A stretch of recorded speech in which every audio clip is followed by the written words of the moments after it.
I got a million ways to get it. 12/31/2010 New Year's Eve edition sports blog. Now, to get this started off, let's talk about NBA. Kevin Garnett is out with an injured leg. I don't remember when he got it in his last game, but he's out, so that's a key part missing for the Celtics. Dirk Nowitzki was out last night against the Spurs, and it might have cost him the game because the only scoring was coming from Caron Butler, and Jason Kidd was starting to get it going, but he only had 12 points even though he had a triple-double. It didn't really get the job done, so it looked like they were missing that mid-post magician that they're missing. Chris Duhon is being defended by Mike D'Antoni. Mike D'Antoni says that Chris Duhon, it wasn't his fault, that the team was changing and Chris Duhon tried to adapt to it and he couldn't, so it isn't his fault. When the team changes, it's not the point guard's fault. Chris Duhon just had bad games the second half of his first season with the Knicks, and the whole second season with the Knicks he was doing bad. Again, like I said in my Knicks 2010 video, 8 turnovers a game isn't good for a point guard. Come on. So there's no excuses Mike D'Antoni can come up with anymore. OJ Mayo and Anthony Randolph are on the T-Wolves' mind. The Knicks might get Sebastian Telfair. Now, the T-Wolves are trying to push for OJ Mayo. OJ Mayo is not happy with his time in Memphis anymore. He's coming off the bench, and he's not really playing as much. Anthony Randolph is also tired of the Knicks not playing him. But every time Anthony Randolph comes into the game, he's never ready. So they said that the T-Wolves are not going to give Ridenour to the Knicks for anything to solve their backup point guard issues. But I say trade Randolph. I really do. Because Anthony Randolph, like I said before, every time he comes into the game, he's never ready. Always missing shots. He looks confused out there. So I think it's time, if you want to ship him, then ship him to the T-Wolves. Get Sebastian Telfair. Get a backup point guard. Get someone that actually knows what they're doing. And around the league from last night, San Antonio heads to Dallas in a close game, picks up a victory, 99-93. And Utah travels to Portland to pick up a loss, 89-100. Now I'm going to talk about the first Knick game in Florida. The Knicks at Heat. But first, some highlights from NBA.com.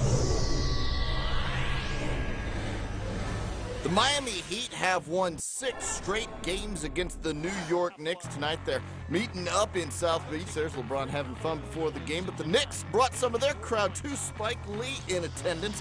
In the first quarter, it's Chris Bosh passing out of a double team to that man, LeBron James, who was 8 of 17 from the field.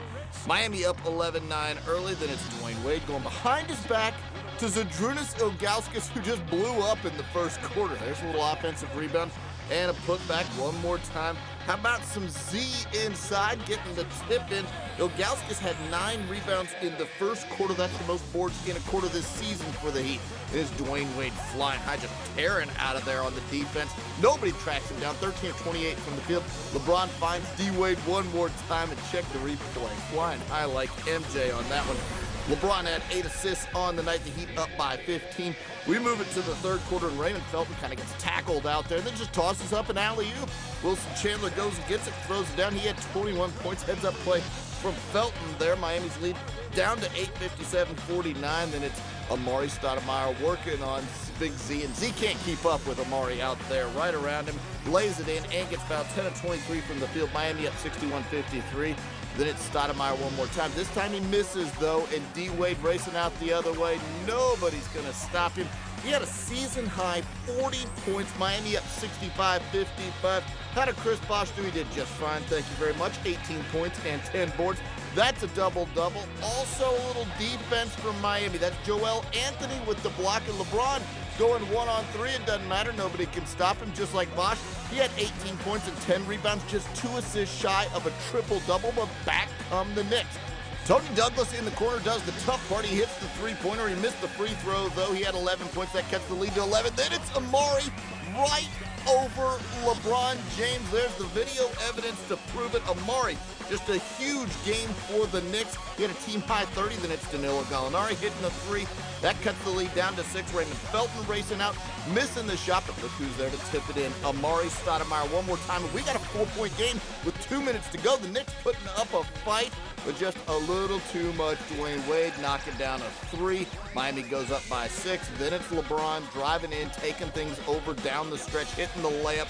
Miami up 7 at that point. They go on to win it by 8. It's their 16th consecutive game, holding a team under 100 points.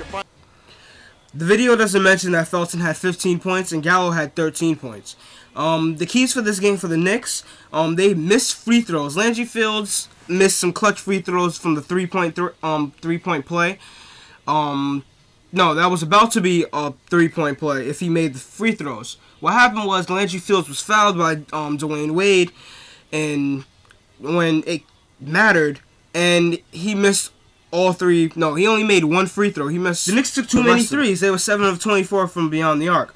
That's not good. You take too many threes. Again, the Knicks are looking like they're dying. They're living and dying by the 3, which is not a good thing.